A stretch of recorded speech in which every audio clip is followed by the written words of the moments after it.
During a tense World War Roman II night battle, a simple WWII bomb did what entire units could not. The most destructive grenade used by American infantry in the Battle of the Bulge wasn't made by the U.S. Army. It was illegal, it was built from trash, and the Army mocked the man who made it. Yet, this stupid home-made bomb killed 31 German soldiers in minutes, and shattered a fortified line artillery couldn't break. Stay to the end, because the reason it worked is a battlefield secret almost no one knows, and it quietly changed U.S. weapons doctrine for decades. December vented duend Milan of Avento Quarantatro, uno quindici del mattino bon Belgium. The earth was frozen solid, the air sharp enough to burn the lungs of every man still alive in Company B. Inside a shallow shell crater, Corporal James Earl Thompson pressed himself against the icy ground, listening to the German MG-42 that had pinned them down for 3 relentless hours. Each burst chewed fresh wounds into the snow, constant, mechanical, merciless, and in Thompson's hands rested the object every man in his platoon had mocked earlier that night. It didn't look like a weapon. It looked like debris. 3 ration tins hammered into a crude cylinder, copper wire scavenged from a shattered radio, gunpowder scraped from damaged rifle cartridges, a fuse mechanism improvised from a cigarette lighter, and the spring of a broken alarm clock. Hours earlier, when Thompson showed it during the briefing, Staff Sergeant Kowalski had barked a laugh so loud it echoed across the trench. "Thompson, if that thing doesn't blow your own damn hand off, I'll eat my helmet," the platoon roared. Even Lieutenant Morrison cracked a smile, then quietly warned Thompson not to get himself killed playing inventor. To them, this wasn't a grenade. It was the desperate tinkering of a farm boy too naive to accept Army regulations and too stubborn to stop tinkering with scrap metal. But what none of them knew, what the U.S. Army itself would not understand until weeks later, was that Thompson's crude illegal creation would soon outperform every standard grenade used in the entire Battle of the Bulge. Inside that bitterly cold foxhole, the future of Company B depended on something built from trash, the MG-42 that wouldn't die. 50 yards ahead sat a German strong point, a sandbag-reinforced pillbox captured from Belgian forces earlier in the campaign. Inside, an MG-42 crew had already killed 4 Americans and wounded 7. Every attempt to silence it had failed. Every standard Mark II grenade had bounced uselessly off the reinforced concrete. The position was too strong, too protected, too perfectly placed. Company B was trapped, frozen in place, waiting for daylight and annihilation. But Thompson wasn't staring at the pillbox. He was staring at his creation, a weapon that weighed nearly 3 lb, almost double the standard-issue grenade, too heavy for accurate long, de-distancing throws, too unstable to be approved by any ordnance officer, too dangerous for anyone with common sense. Yet the weight was intentional. The layered casing was intentional. The pack charge was intentional. Unlike the Mark II designed to throw fragments, Thompson's design focused pure blast, not to wound, to crush. And that idea didn't come from textbooks. It came from Iowa farmland, where Thompson had spent his childhood helping his father blast stubborn tree stumps out of frozen ground with dynamite. He didn't know military theory, but he understood something most infantrymen didn't. Contain the pressure, focus the blast, let confined space do the killing. Tonight that principle would be tested against German concrete. The moment before the throw, through the darkness, Thompson heard German voices inside the pillbox, tired, cold, human. They were complaining about winter boots, waiting for relief. Men fighting the same war under the same frozen moon. He pushed the thought away. 20 yards. That was his maximum effective range. Any closer, and the Germans would hear or see him any farther, and the heavy grenade would bounce short and worthless. He checked the fuse cord. Simple, fragile, terrifying. A soft pull would activate the timer. A timer he and Private McCarthy had built from radio scraps and guesswork. Standard grenades allowed a soldier to throw with one hand. This thing required both arms, the whole torso, and total exposure. If the Germans spotted him, if the fuse malfunctioned, if the grenade didn't clear the sandbags, he would die in the open and Company B would follow at dawn. Behind him, Sergeant Henderson waited tensely for the signal. This wasn't a suicide mission. It was a necessity. Artillery couldn't reach them. Bazookas were useless. Retreat was death. And somehow the only thing left that might save 80 men was the same crude weapon they had all laughed at. Thompson exhaled. The cold burned his throat. He tightened his grip on the grenade. The ugly improvised device built from trash, ridicule, and desperation, and prepared to stand. The men of Company B weren't stupid. They knew why the MG-42 nest was still alive, why 4 of their friends already lay dead in the snow, and why every team that tried to flank the pillbox had been ripped apart before getting within throwing distance. The truth was simple and brutal. Standard American grenades just didn't work here. Weeks earlier in the hellish forests of Hurkin, Thompson had learned that lesson the hard way. The Mark II, America's iconic pineapple grenade, was designed for open ground combat, not fortified strong points. Its 2 TNT charge produced fragmentation, not penetrating blast. Against bunkers, it was almost useless. German defenders had a cruel trick. Wait for the metallic clink.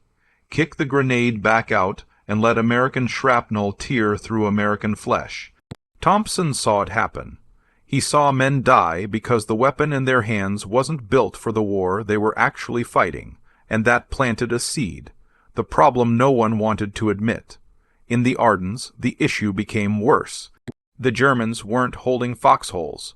They were holding captured Belgian pillboxes and reinforced trench networks hardened by months of occupation and improved with timber, concrete, and steel. The mark I couldn't reach inside them. A grenade that exploded just 1 foot too far from a firing port was no more dangerous than a firecracker. And even if it landed close, its fragmentation pattern scattered outward, not inward. Engineers in the rear knew this. Infantry on the line knew this, but doctrine didn't change quickly. Certainly not fast enough for the cold, starving men pinned down outside Bonn. In 3 hours, Company B had thrown grenade after grenade. All fell short, all bounced off frozen earth, all detonated harmlessly against concrete. Meanwhile, the MG-42 kept firing, S-thing across the snow with its terrifying Chainsaw 1002, 100 round per minute roar. Thompson watched it happen. He watched standard tactics fail. He watched men bleed into white snow because the army had brought the wrong tool to this battlefield, and the wrong tool kills. A simple, dangerous conclusion. That's when Thompson's farming instincts resurfaced. On a farm in Iowa, you don't scatter energy, you contain it.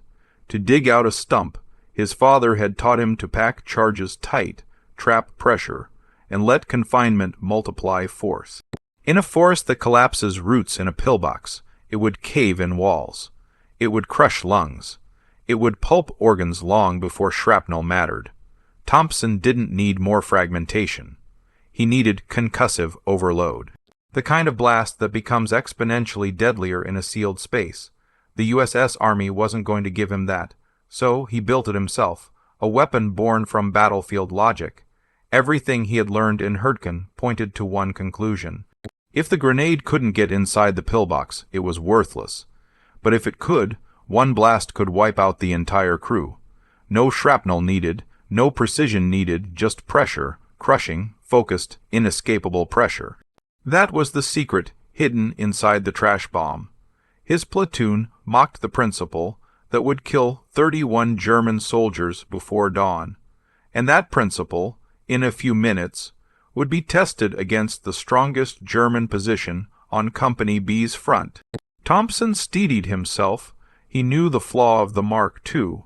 He knew the flaw of U.S. doctrine, and tonight, with 80 American lives in the balance, he would prove that a farm boy's understanding of blast physics could do what regulation weapons could not.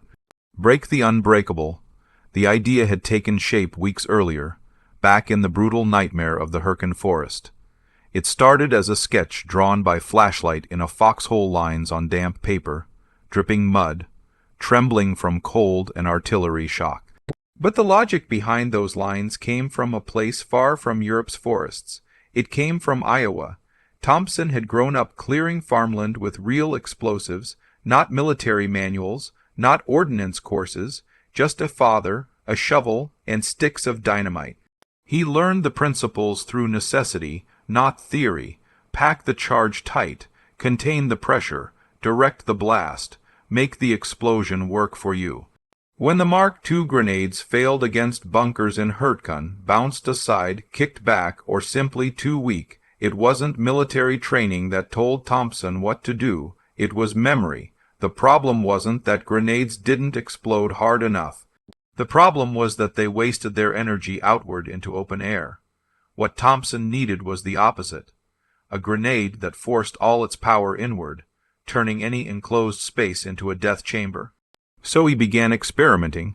3 tins, 1 monster. Scrap metal littered the battlefield, destroyed radios, shrapnel, discarded rations. Nothing was useless to a man desperate enough to improvise. Thompson scavenged 3 empty C-ration tins, each slightly smaller than the last. He nested them tightly. 1 inner core packed with black powder and fragments of TNT salvaged from damaged artillery shells. 2 middle layer filled with nails, ball bearings, and steel scraps. Raw fragmentation enhancers, concentrated rather than scattered. 3 outer shell, the structural layer helping contain and amplify pressure buildup. This wasn't fragmentation design. This was concussive engineering, a shaped and confined explosion inside a steel cup. But the true breakthrough wasn't the casing. It was the fuse, the electrician, and the radio. Private First Class Daniel McCarthy, an electrician from Boston, found a shattered German radio in a ruined trench. Among its twisted components was a mechanical timer, small, intact, adjustable. Thompson saw potential immediately. Working by moonlight and instinct, the 2 men converted it into a 315-second delay fuse using the radio's timer wheel, the spring from a broken alarm clock, and the ignitor of a cigarette lighter. It shouldn't have worked, but it did. They built their first prototype on November 23rd and chose an abandoned German trench for testing. The explosion stunned them. A crater, 3 FD wide, 2 FD deep, timber supports shattered. A trench wall collapsed. Metal fragments embedded in trees 70 yards away. They stared at each other in the smoke. Filled silence, realizing they had created something far more powerful than they intended, something far more dangerous. Regulations versus survival. When Staff Sergeant Kowalski saw the device, he erupted. Thompson, you trying to get yourself court-martialed. He wasn't entirely wrong. Army regulations strictly prohibited unauthorized explosives. Improvised weapons were considered as dangerous to friendly forces as to the enemy. Lieutenant Morrison, though skeptical, didn't shut the project down. Company B had suffered 43 casualties in the Hurtgen forest. They needed every advantage they could get. Thompson refined the grenade through 5 iterations, he added. A waterproof wax coating, multiple ignition points for reliability, improved explosive packing, and better weight distribution. The bomb grew stronger, but also heavier. A standard Mark II grained whited sugar at ounces. Thompson's final version weighed 48. Where most soldiers could lob a Mark II 40 yards, Thompson could throw his device only 20 to 25, far too close for comfort in real combat, which meant one thing. To use this grenade, a man had to get dangerously close to the enemy. But the men around him began to take interest. McCarthy, having helped design the fuse, became the weapon's biggest supporter. Corporals and squad leaders watched with skepticism turning into curiosity. And then on December 15th, Thompson tested the 4th prototype against a disabled German half-track. The half-track test. The explosion tore the half-track open like a tin can. The blast wave knocked Sergeant Henderson off his feet at 30 yards. Shrapnel punched holes in the fuel tank and set secondary fires. Every window blew out. The armored doors buckled as if struck by a sledgehammer. Henderson stood in the smoking wreckage, staring at the damage. Then he said the words that would follow Thompson for the rest of the war. Holy Mary, Mother of God, That thing is a beast. From that moment, the mockery began to fade. Not completely.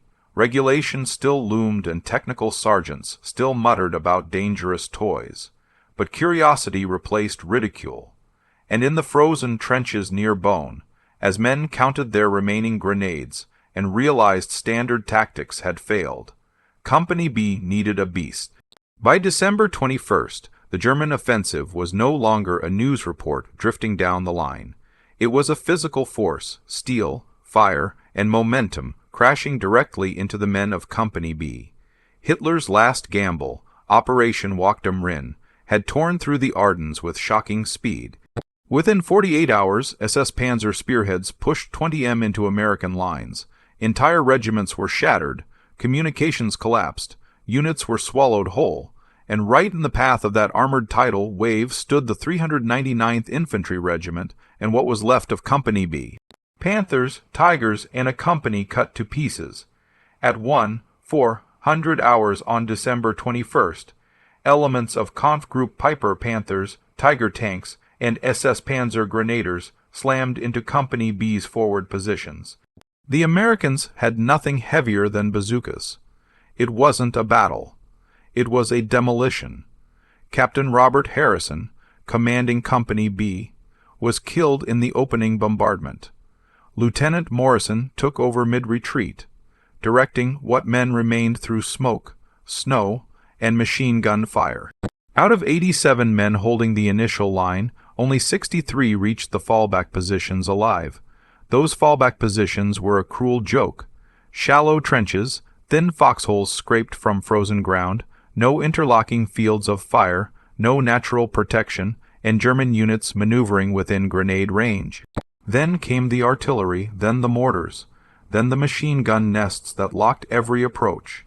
By nightfall, Company B was effectively encircled, cut off, pinned, freezing, running low on ammunition, and the MG-42 position in the pillbox, the one Thompson now stared at, was the center pin holding the entire German firing line together. If it stayed alive, Company B would not see sunrise, the officers' meeting. Desperation turns to debate. Lieutenant Morrison pulled his remaining Encasas into a shallow trench to assess the situation.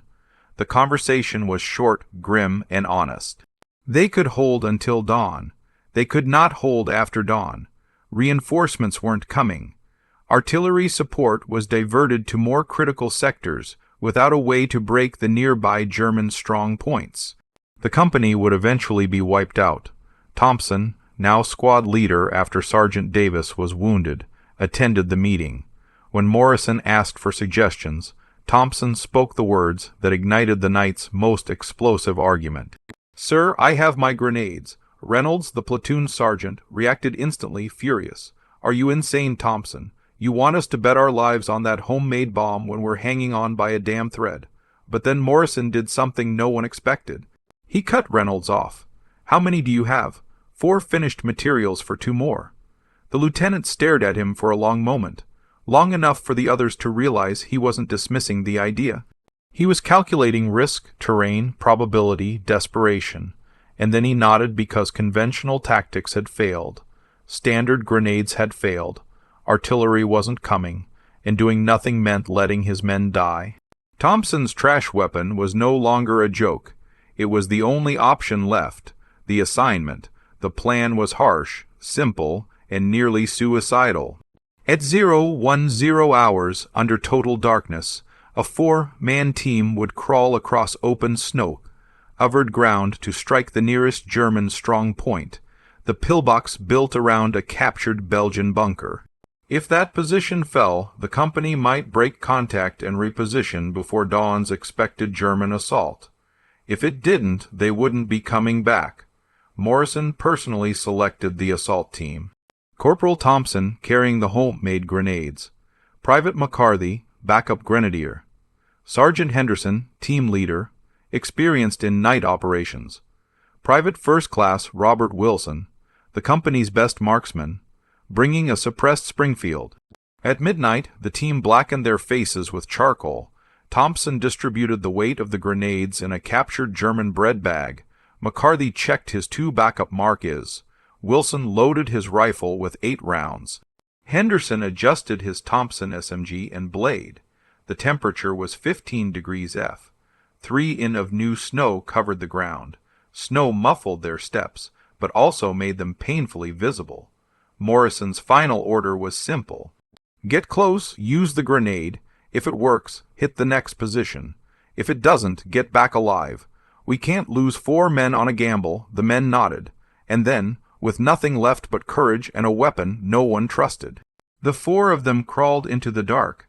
The approach took 45 minutes of crawling, 45 minutes of cold mud grinding into uniforms, of frozen fingers losing feeling on rifle stocks, of breath held until lungs etched. Snow softened their movement, but it also reflected moonlight, turning the 4 men into faint, moving shapes against a white canvas. The Germans could spot from 100 yards if they looked at the wrong moment. Halfway to the pillbox, a German patrol passed within 20 ft of Henderson's lead position. The Americans froze. 4 bodies pressed into the snow, barely daring to breathe. Boots crunched past them. Voice drifted, then silence again. By the time they reached the final rise, overlooking the pillbox, it was 1:55 a.m. The target sat 30 yards ahead, barely visible. A squat Belgian concrete emplacement, reinforced heavily with sandbags and snow-covered timber. From inside came muffled conversation, German voices complaining about the cold, arguing about winter clothing, wondering when relief would arrive. Human, tired, unaware. Henderson signaled the plan. Thompson would move to within throwing range, 20 yards at most. McCarthy would cover with rifle. Wilson would eliminate any Germans exiting the pillbox. Henderson would suppress nearby positions with short controlled bursts. No heroics, no backup plan, just get the grenade inside. The final approach, Thompson crawled forward alone now, the grenade heavy against his chest, wrapped tightly in the salvaged German bread bag. At 25 yards, he could hear everything clearly. 3 men, maybe 4, inside the pillbox. Someone joked weakly about frostbite. Someone else coughed. Thompson pushed the humanity aside. If he hesitated, if he moralized, if he faltered even for a second, he would doom the company.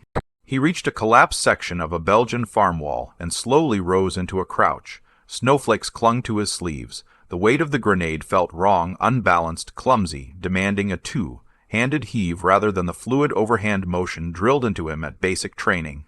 He wrapped his fingers around the fuse cord. A sync pull, a soft click, and the timer built from battlefield scrap began its countdown, the throw. Thompson exhaled once, braced himself, then rose to full height, completely exposed. He swung both arms back, then forward, releasing the grenade at the peak of its arc. It sailed through darkness, a dark blur against the snow, but the weight betrayed him. Instead of dropping directly into the embrasure, the grenade struck the sandbag wall, hard skidded, bounced once, and then impossibly rolled straight into the pillbox opening. 3 seconds, no sound, no movement. A German voice rose in confusion. Someone shouted, "Runter, get down, too late." The impossible blast. Standard American grenades produce a sharp crack, a fragmentation burst. Thompson's device produced something entirely different. The ground itself seemed to jump as the grenade detonated. A deep concussive thump, like the breath of a giant, forced through concrete. Flame erupted from every opening of the pillbox. Smoke roared out of the embrasure. The sandbag wall disintegrated. Inside, all 4 German soldiers died instantly, not from shrapnel, but from pure blast overpressure. Their organs ruptured. Their eardrums burst. The confined space magnified the shock wave until it became lethal beyond calculation. But the destruction didn't stop at the pillbox. The blast channeled down a connected trench line. 15 yards of frozen earth reinforced with scavenged timber. The trench collapsed. 3 German soldiers were buried alive. 2 more standing near the entrance were crushed by falling debris. Henderson stared in disbelief. In 3 seconds, the strongest German fortification on Company B's front had ceased to exist. A position that had held against battalion-strength attacks was gone, demolished by a single illegal grenade built in a foxhole. the German response. Then the night exploded with light. Machine gun tracers swept the area, stitching the snow where Thompson had stood seconds earlier. Henderson grabbed his shoulder and hissed, "Move. We've got 30 seconds before they light up the whole sector." The plan had been simple. Hit one position, withdraw before they were spotted, lived to fight again. But Thompson, still breathing hard, turned not backward, but sideways toward the next strong point, toward another fortified German machine gun nest built into the ruins of a Belgian farmhouse foundation. McCarthy locked eyes with him. He understood immediately. Henderson muttered a curse, then raised his Thompson SMG and began laying down suppressive fire, and for the second time that night, Thompson crawled into the dark with death in his hands. The pillbox had been impossible.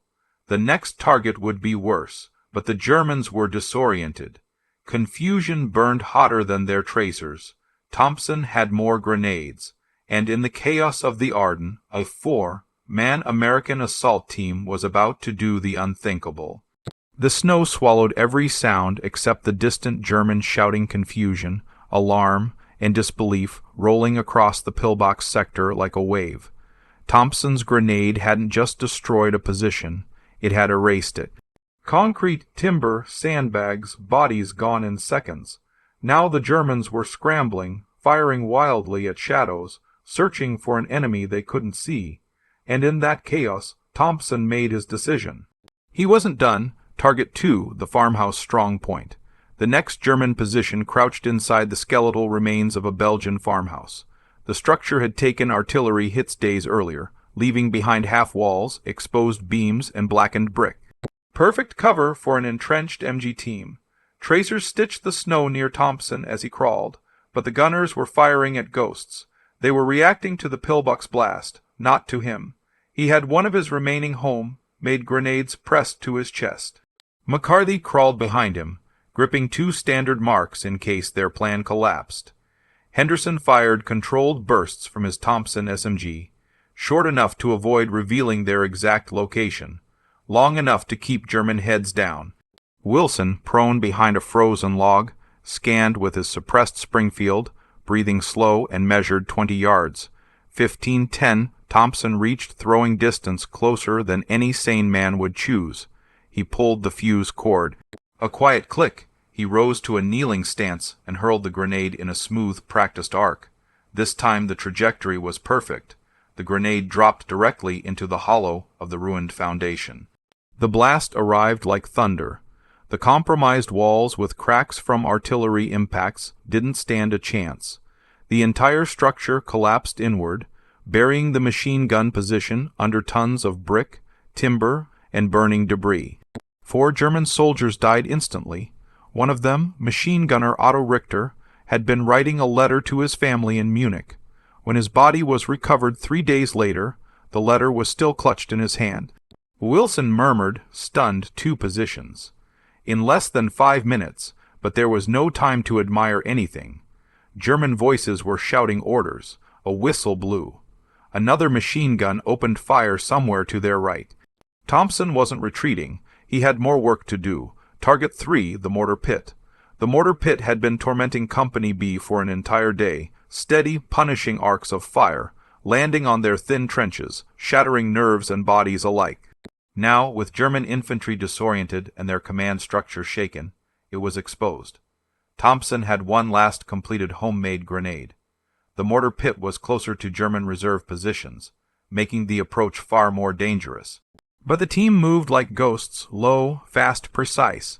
Henderson signaled for silence. Wilson shifted to overwatch, ready to drop any German who stepped into the open. As they approached the pit, Thompson could see silhouettes moving. 3 German mortar crewmen reloading a shell. They never saw him. He pulled the fuse cord and tossed the grenade down into the circular pit. 3 seconds. Then a blast so powerful it sent a plume of dirt 30 FT into the air. Both mortars were destroyed. All 3 crewmen died instantly. The shock wave spread outward, stunning German infantry and foxholes up to 60 YD away. Henderson muttered something that sounded like a prayer. He wasn't thanking God. He was thanking Thompson, running out of grenades and time. With the mortar pit destroyed, the team had achieved what should have been impossible. 3 major German strong points eliminated in under 15 minutes.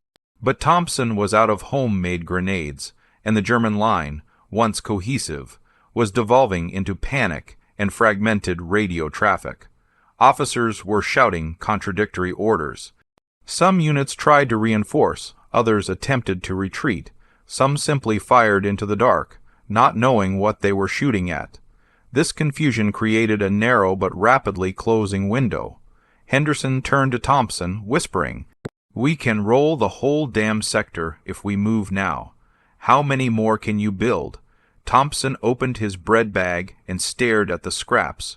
Shrapnel from the farmhouse, loose powder from rifle cartridges, fragments of shell casing blown loose by earlier explosions.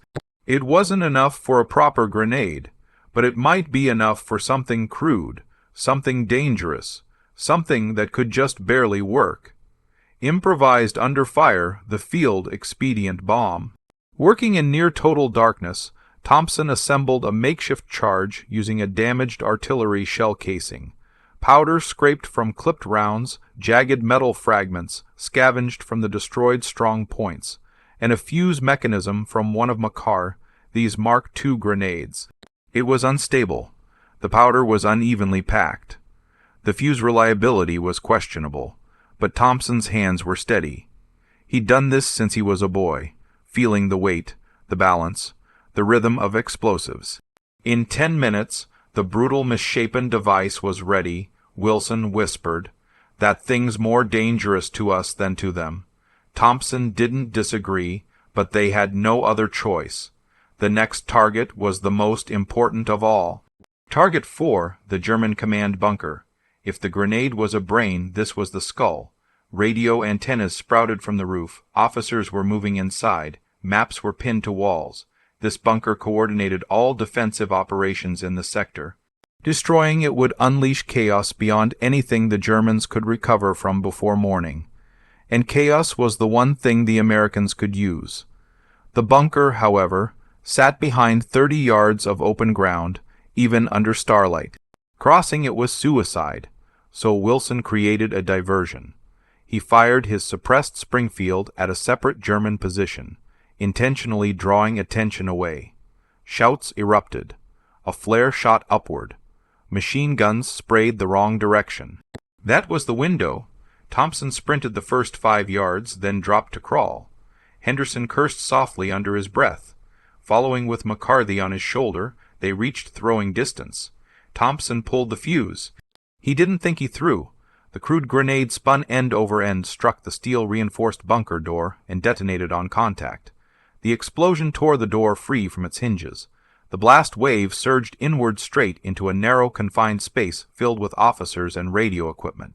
5 German officers, including the company commander, were killed instantly. Communications equipment was destroyed, maps curled and blackened, orders were vaporized. Outside, chaos rippled through every German unit in range. Without direction, squads fought independently. Some tried to counterattack. Some tried to flee. Some froze entirely. The line had gone blind. Targets 5, 6, and 7, the collapse. Seizing the moment, the team pushed forward, exploiting gaps in fire. McCarthy used his 2 standard grenades to eliminate another machine gun nest and a secondary firing position. Henderson lit up a small ammunition dump, which erupted in a chain explosion that echoed across the entire front. Wilson eliminated 2 German sentries without raising alarm. Trench networks collapsed, communication lines broke, strong points fell in minutes. German infantry stopped fighting as a unified force. They were now just isolated pockets in the dark, shouting contradictory orders, firing at phantoms. By 2:45 minutes after Thompson's first throw, the entire German defensive line facing Company B had disintegrated. 7 strong points destroyed. At least 31 German soldiers confirmed killed, though the true number was likely higher. A gap wide enough for the entire company to withdraw. And not a single man on the American assault team had been wounded. Returned to friendly lines. German artillery began falling, ironically. on their own positions. Fire direction centers swamped with conflicting reports, shelled anywhere explosions had been heard. Henderson signaled retreat. The team slipped back through snow, smoke, and confusion. At 2:30, 4 filthy, exhausted Americans crawled back into Company B's shattered trenches, cold, shaking, but alive. Lieutenant Morrison stared at them, speechless. What the foreman team accomplished in 45 minutes wasn't just unprecedented. It was mathematically impossible. The 4 men had barely reached the American line when Lieutenant Morrison pulled them into the nearest trench. Thompson was shivering uncontrollably from cold and adrenaline. Henderson was bleeding from a shallow cut he hadn't noticed.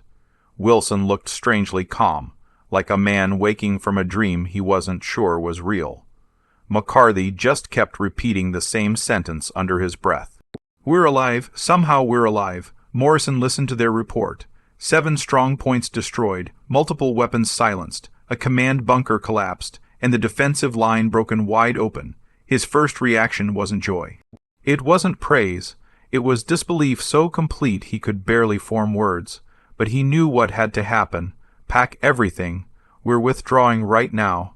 There was no argument, no alternative, using the gap Thompson's team had blown open. Company B fell back 300 D to higher, more defensible terrain, ridgel lines with clear fields of fire, natural obstacles, and interlocking trenches. By the time German forces reorganized and realized what had happened, the Americans were long gone. For the first time in days, Company B had a fighting chance. Their casualties during the withdrawal, 2 wounded, none killed. Compared to the carnage of the previous 48 hours, it felt like a miracle. The report that changed everything. The next morning, Morrison filed an after-action report detailing what Thompson's team had accomplished. It was a report that should not have existed. According to Army regulations, the weapons Thompson used were illegal, strictly prohibited. If headquarters chose to enforce the rule literally, Thompson wasn't a hero. He was a criminal, but the numbers could not be ignored. 31 confirmed German dead, including 5 officers. 14 wounded, set defensive, strong points destroyed. Communications disrupted. Heavy weapons neutralized. Company B saved from encirclement and possible annihilation. Word spread quietly up the chain of command, and 3 days later, December 26th, Major Richard Warren from 5th Corps Ordnance arrived at Company B's new position. His orders: confiscate all homemade explosives. He approached with a stern, almost angry expression. To him, improvised devices meant uncontrolled risk. Men like Thompson represented everything the Army tried to prevent. But when Thompson demonstrated how his grenade worked, showing the layered casing, explaining the blast physics, then detonating a sample device against a captured German position, Warren's expression changed completely. This wasn't recklessness. This was innovation. Innovation born not from disobedience, but desperation. Warren's official report filed that same evening contained a recommendation that would alter the course of U.S. weapons development. Immediate study of Corporal Thompson's design principles is advised, and with that single sentence, a classified program was triggered. Project Hammer, the Army takes notice. In early January 1945, teams of engineers from Aberdeen Proving Ground, America's premier weapons testing facility, arrived to interview Thompson in person. They studied every detail. The nested ration tins, the explosive layering, the blast containment strategy, the fuse mechanism adapted from scavenged electronics, the increased weight and its effect on penetration, the concussive amplification in confined spaces. And what they found confirmed everything Thompson had discovered on instinct. The Mark II grenade was optimized for safety and mass production. Thompson's design was optimized for lethal efficiency against fortified positions. So, the engineers built their own version. They designated it the T-13 assault grenade. It wasn't a direct copy, but the influence was unmistakable. 3.50 of composition B explosive, greater internal pressure, focused blast, anti-fortification specialization. Early testing was devastatingly effective. Had the war continued into late 945, the T-13 might have been mass. Rajust and American infantry, might have carried grenades influenced directly by a farm boy's foxhole invention. But history took a different turn. Germany collapsed. The war ended and the T-13 remained a prototype. Recognition from ridicule to honor. On January 15th, 1945, Corporal James Earl Thompson was awarded the Distinguished Service Cross, the nation's second highest decoration for valor. The man who pinned the medal on his chest was Technical Sergeant Reynolds, the same sergeant who had ridiculed Thompson's invention, threatened to report him, and called it a pet bomb. He apologized in front of the whole company. And Thompson, he didn't ask for a transfer. He didn't request special assignment. He asked to stay with Company B. The Army offered him a position at Aberdeen. He refused. He wasn't interested in becoming a weapons engineer. He wanted to fight beside the men whose lives he had already saved. The legend was growing even then. But the story was not done yet, because what happened after the war, what Thompson carried with him, and what the world learned decades later would reveal the full weight of what those 45 minutes really meant. In the weeks that followed the Ardennes breakthrough, Thompson fought on with Company B. He survived the remainder of the campaign, earned 2 Purple Hearts, and eventually received a battlefield commission to second lieutenant. He lived, he succeeded. He achieved what no ordnance school ever taught. But victory has a price, and Thompson paid as quietly long after gunfire ceased. The Army praised him. Historians admired him. Engineers studied him. But Thompson himself, he struggled with what he had done. Not the tactics, not the design, not the outcome. The men, 31 German soldiers, most of them young. Most of them conscripts, died because of explosives he assembled out of desperation and scrap.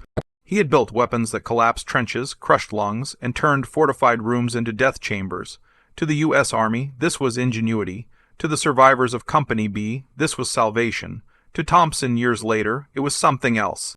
War makes killers of farmers, he said quietly. I'm proud I helped my men survive. I'm haunted by the men I killed. He never spoke publicly about the grenades again. He honored the Army's request to keep the details classified. Even when Project Hammer was declassified decades later, Thompson avoided interviews, avoided attention, avoided becoming a figure on the lecture circuit. He went home to Iowa, back to the fields, back to the soil where he had learned the physics of blast. Not from textbooks, but from stumps and dynamite and hard work. Life moved on. The war faded into the background, but the men of Company B never forgot. Every reunion from 1948 through the early 2000s ended the same way. With a moment of silence for the night of December 22nd, and for the man who had refused to let them die in the snow, age slowed him. The farm replaced the battlefield. Children and grandchildren grew up hearing stories from others, not from Thompson himself, about the night their father or grandfather changed the fate of an entire company. Finally, on February 14th, 1996, James Earl Thompson passed away, age 73. He was buried with full military honors. His Distinguished Service Cross stood beside the coffin, along with faded photographs of Company, be taken in the bitter winter of 1944. 7 veterans men who had been at Bond that night carried a plaque to the front of the ceremony. On it were 31 names, German soldiers killed on December 22nd, 1944. They presented it to Thompson's widow. Inscribed beneath the names were the words, "We never forget those who fell, or the man who brought us home." For decades, Thompson had carried guilt for the lives he took. But in that moment, surrounded by the men he saved, the truth became clear. Survival has a cost. So does courage. So does innovation. And sometimes the man who saves dozens of lives must live with the weight of those he ended. But his men never saw him as a killer. They saw him as the reason they lived long enough to grow old. In the years that followed, historians studying the battle at Bonn realized something striking. Thompson's actions on December 22nd, 1944 were not just brave. They were ahead of their time. The four-man assault that shattered the German line was not taught in American infantry schools. It wasn't part of any manual. No doctrine described how to silently infiltrate, eliminate multiple hard points in sequence, and withdraw before enemy command could respond. Yet, That is exactly what the team did. Stealth, concentrated firepower, exploitation of confusion, rapid coordinated withdrawal. These are the hallmarks of modern special operations, not regular infantry. And yet, without formal training, without specialized weapons, without support, a handful of exhausted Americans demonstrated what would later become textbook commando methodology. All because they had a weapon that behaved like nothing issued by the Ordnance Department. Engineering lessons the Army didn't expect. When Project Hammer documents were declassified in 1993, researchers finally saw the scope of the Army's interest. More than 40 engineers studied Thompson's grenades between January and June 1, 1945. Their conclusions were blunt. Thompson's layered casing produced focused blast energy similar to early shaped charge concepts. The increased explosive mass created lethal overpressure even without fragmentation. The adjustable fuse allowed rapid tactical adaptation. The grenade's weight, while limiting range, improved accuracy against apertures and openings. In short, Thompson had built in a foxhole what military laboratories spent years trying to perfect. Some recommendations from the final report influenced post-war designs, including features later seen in the M34 and M26 grenades. International forces took note as well.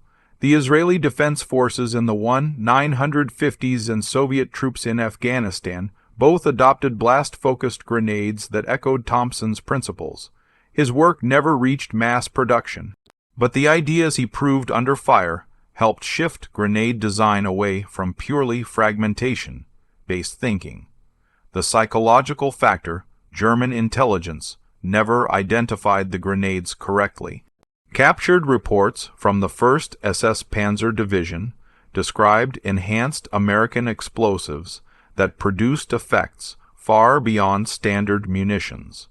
Because they believed these weapons were standard issue, they assumed American infantry had gained a sudden, unstoppable advantage. Some units withdrew early, others surrendered rather than face them again. The fear of an unknown invincible weapon did what artillery could not. It fractured morale, and morale is often the first line of defense to fall. The real impact. Thompson didn't reshape the war alone, but on one freezing night in Belgium, he proved something timeless. Innovation at the bottom can change the fate of those on the top. A farm boy, using scavenged fragments of a ruined battlefield, created a weapon powerful enough to shift a battle, inspire a research program, and prefigure doctrines used decades later. A reminder that sometimes the decisive edge in war doesn't come from factories, laboratories, or generals, but from the mind of a single soldier who refuses to accept that the standard way is the only way. When the snow finally settled over Bonn that December night, something in Company B had changed forever.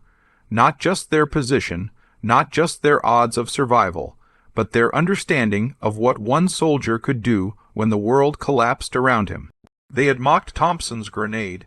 They had laughed at the scraps, the soldered tins, the improvised fuse. They had dismissed a farm boy's instincts as foolishness, and yet, when dawn came, the truth was undeniable. That stupid home-made bomb had done what artillery, doctrine, and regulation could not. It had broken a fortified German line. It had saved an American company from annihilation. It had exposed a flaw in Allied ordnance thinking. It had forced the U.S. Army to quietly launch a research program. And it had proven beyond argument that innovation does not always come from officers, engineers, or laboratories. Sometimes it comes from a cold foxhole, from desperation, from the memory of blasting stumps on an Iowa farm, from a soldier who decides the standard answer is not enough. Decades later, when Thompson was laid to rest, the men he saved placed 31 names beside his coffin. The names of the German soldiers killed by his grenades. They mocked his homemade grenade. Then it brought 31 men home.